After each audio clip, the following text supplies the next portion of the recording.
right, we are in Da Nang, and we are in April 2025. Should you move here? Should you live here? Should you visit here now? Things I've noticed, my observations. Not really an honest truth here like there is in Hanoi, or a hard truth. But first things first is there's a lot of expats here. So like this stretch right here, this whatever beach area, Mikai, is definitely becoming like the Thoudin of this area here. So I don't know what you want to take away with that, good or bad. There's definitely an abundance of expats here. The community seems pretty tight-knit and small. It seems that the people kind of go and gravitates towards the same places on different nights. So like if there's a hot spot where they drank on one night, they all go there. It's very much so like a more and more so like a white people expat town in this area. It's more white than almost Vietnamese. Is the first like thing you would look for me for a truth for, which there's nothing wrong with that. Like I'll give you one observation is, you know, I yell amoy and everything or whatever. I don't know, whatever it is for when you're at a restaurant or getting service and you need to get someone, you yell for them in Vietnam. And boy, man, some of the white people here can't handle that stuff. They're looking at you like you're rude, like how dare you yell at some lady. I got that at quite a few places here just because they don't understand what's going on here. And they're bringing their, wherever they're from, things here. The second thing that is one of the more noticeable things is there's an overabundance of single white women here from like the ages 30 to 45. There's a huge amount of them. They seem to remain single though. So I can say by taking a peruse on the dating app that they seem to have pretty high expectations, which I'm happy for them. So I just don't think there's a lot of men to fit those expectations here. Honestly, there's going to be more men here that are over the age of 50, overweight and balding, than that are going to be under the age of 40, in shape and over 6 foot. This is just, I'm just giving you cold hard truths here. So if you come in here as like a white woman looking for a bunch of hot dudes, I'd probably buckle those expectations and say a big pass. This is a lot of what the white chicks look like here, right here. I'll show you. And they have pretty high expectations. But this is very much what I ran into on a consistent basis here on my week here. And their expectations are through the roof. Again, props to them. And then this is like the real popular place. This all just reminds me of, I hate to say it, but it gives off a slight Venice Beach vibe here. There's nothing wrong with this place. It's great. You know, I think there's a lot of people coming here to do 1 month to 2 month to 3 month stops in Thailand when they have a Thailand long-term visa or they're trying to stay in Thailand long-term off tourist stuff. I think they come here for their stops and they stay here for the 1 month, 2 month, 3 month. In fact, I know because I saw it on the dating apps that a lot of the chicks were saying they were here and they live in like Koh Samui or some islands or some part of Thailand. You know, they're doing their visa thing here. So that's definitely a real reality. As far as the food goes, you know, some people think it's really good. Some people think it's okay. I put it at okay. Like I'm pretty kind of, I don't think there's a really great Western food standard in Vietnam anywhere. But it's pretty good. It's good. There's good restaurants. I'll cut in the good restaurants in the video here. It's all going to be one video. This might be the first patty melt in Southeast Asia that pleases your man Fat and Broke. I want to get right into it. They did me right with the gherkin right on top. I love the gherkin pickle on top. Let's just get into it. The patty melts are usually very dry and tasteless in Vietnam and Asia, so. Bro. That's a real patty melt. Come on. That's delicious. It's the right bread. Oh my God. the flavor hits. They've got the Russian sauce on here.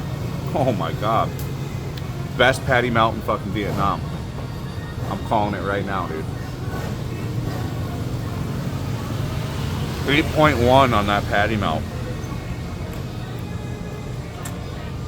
Let's try this ranch. Oh, bro. Fat people food is at this place. Oh my God, this shit's good. Bro, 8.1, bro. If you're looking for like proper diner food, a good patty melt, a really tasty fry, great customer service, this place fucking slaps, dude. Solid 8.1, best patty melt I've had in Asia to date, and I've been in Asia for 6 fucking years. Fuck with it, man. Come fuck with Fly Burgers in Da Nang. You'll love it. Alright, well, it looks really good. I can see the oregano. Sauce looks nice. Let's get in here and give it a college try.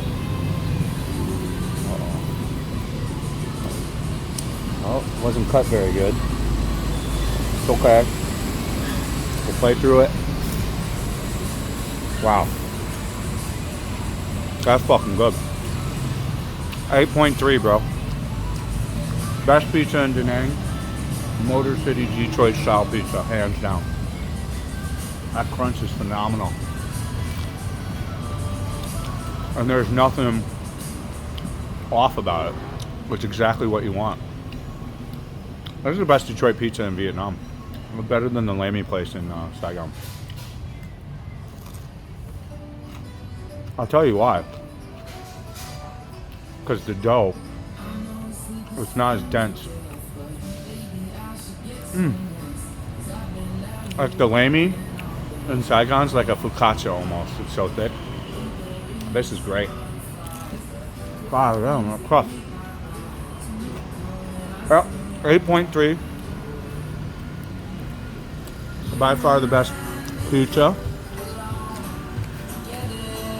in Nha Trang. Easily you could eat one of these with your buddies. It was super, super good though. Nam Qua, come on Nam. Yeah, all right. It was so good. For real, for real. 8.3, that's the review. Best pizza in Da Nang. I had 2 places that I really liked a lot. Again, the expats were really nice.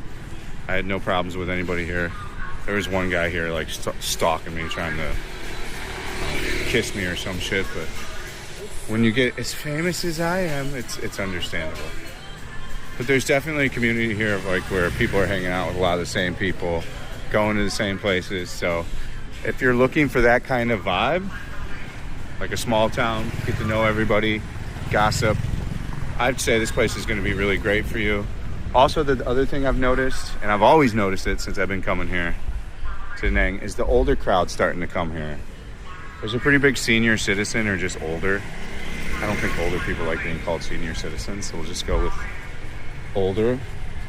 There's quite a few people that are like aging like this that are staying here long term, that are getting apartments here and living here.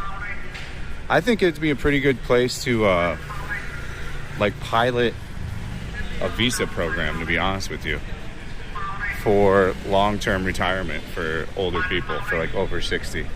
I think this would be a pretty good area to actually do that at. Really, to be honest with you. Some older guys over here, if they're watching the video, invite me over to drinks. I had to kind of stay neutral from going to a lot of places, just so I wouldn't get any trouble going to those places.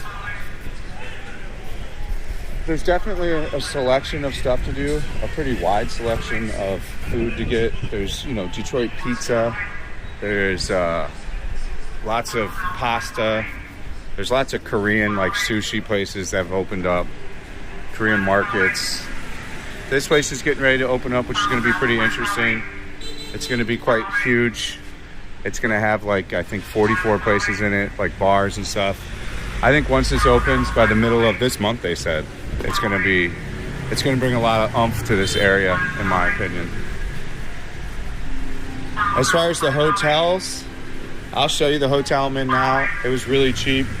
I got it for $600 600K to 700K a night, mainly 700K on a couple nights we got for 600, but it looked at the ocean. So 7, 14, 21, $28 a night. And I didn't have to move, and I got to stay in the same spot. You know, I thought the weather was pretty lousy the whole time I was here. We got one day of decent weather, and that one day we did utilize it and rent the bike. The one thing I'd say for this area, or coming to Da Nang, is I would make it more about like a motorbike adventure and running that X-Max if you're into that, and exploring around on motorbike and stuff. You can drink and do all that stuff here. There is a nightlife here. It's different. It's definitely different, the nightlife here. It's got a lot of white women, which is great. They're very beautiful and nice. So I think you would definitely enjoy that. They seem to be slightly, I'd say you need to be in shape. You know, I didn't find them to be too welcoming here. In Canggu, they were way more welcoming. Could have been me too. Again, I'm not complaining. It's a woman's right to be picky. But on a whole, I have noticed that the white women seem to be a lot more inaccessible here. Almost on a whole, from all age ranges. From what I've experienced here. And that's, again, not saying anything negative or being shitty. This is just observations that I've met. Again, if you got the money, this is the best place to stay for like 1.6, 1.8 a night. The Teo, I'd highly recommend it. This Tay-Inn's also always available. Well, it's not ever available now. People are staying here at long term, because so many people probably did YouTube videos about it like me. You know, the food, I'll show you that as well. We'll cut the clips in for the food. We'll cut the clips in for the hotels at different points. But yeah, I would say you can get all these expensive and nice different hotels. We didn't really change hotels this time because I didn't want to waste a lot on that. For me, the community is a little too small and there's not enough stuff to do. I would not want to live here for a lot of those reasons. There's just not enough for me, man. I don't like Hoi An either, so it's not like I'd ever be going to Hoi An to go experience stuff. I think really you're gonna find solace here if you like slow, dude, and then sometimes busy. This is mainly gonna be slow though. This TG Weed Cat shop. So anybody that ever asks about all this stuff, where do you get that stuff? Just there you go. There you go. They're everywhere. We've got the number up here now. This person's brass to be doing this. I would imagine it's a white person, but I don't know. And then, of course, that's the other segment we can talk about, is if you are a pothead, you know, this place is going to be great for you. I would highly recommend coming here if you smoke weed. You know, people do it here. I don't recommend you do it out in the open. And to people that live here and that are watching this and that have lived here a while in Da Nang and they're smoking outside the bars and stuff, their joints, you're going to fuck it up for everybody, dude. I highly do not recommend that you ever use cannabis products outside in a country where it's illegal. Ever. There's no reason. And if for some reason you really absolutely have to, walk 5 blocks away from where you're at, dude. Make sure there's not a soul in the world around. But like, do you really need to smoke that much pot all night? Like, I would recommend you just keep that in your hotel room if you are per se gonna go on that adventure, you know? There's no need to flaunt it. But I would say if you're not into white people, you're not gonna really have an enjoyable time. As far as dating, it seemed to be pretty not great.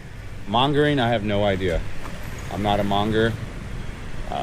There's probably mongering channels that do all that stuff, and that could tell you about like getting bar girls and or if they are here and stuff. I have no idea. We didn't research it in any way. I probably, my care factor's less than 0 on that. And then there's a lot of couples here, so you know, I think if you're going to be dating here, it's going to be a white girl market. So you're going to have to probably be a pretty good in shape Chad and be working out and be sociable and want to go all around, talk to all these people.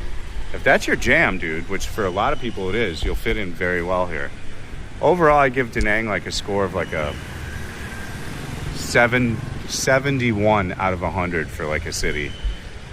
If we're going to go on like my city scale. The weather conditions are pretty unfavorable for sure. And just a lot of the other things I slightly touched on in the video. You know, like I said, I think dating is a little bit more difficult. There seems to not be an overabundance of Vietnamese chicks from what I've seen. We've gone to different parts of areas too. I'm sure the more you lived here and the more you explored, you could really find probably a Viet chick here, but the white chicks seem pretty difficult as well. These are just my speculations. I could be 100% wrong, and they could be super easy and great to get. So the food's good. The cost of living, you could probably get done for about $1,000 a month. You could probably do it cheaper here by a little bit. That's if you're going to make food at home and get a pretty cheap apartment, a $500 to $600 a month apartment. Again, that's on the lowest low end, being a super cheap Charlie. So yeah, I think that's really the video. I don't know if too much more I got to add. Thanks for watching. See you on the next one. Peace out. I mean, just to double down, if you want to hang out with if you want to hang out with the white community and make friends quick here, this is going to be your place to do it. They're everywhere. I mean, I haven't seen this many outside of Thowden. I don't know anywhere else. So there's a great concentration of you know, people from all over the world here. Let's be more culturally diverse with our words. So I think you could definitely find that here. If that's what you're looking for, you know, you got to remember, what are you looking for here, right? You know.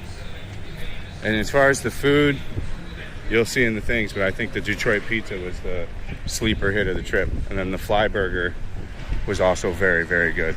As usual, Bikini Bottom was good, the adobo place was good. But get out of this area and try the food in other spots. You don't have to eat right here in this area.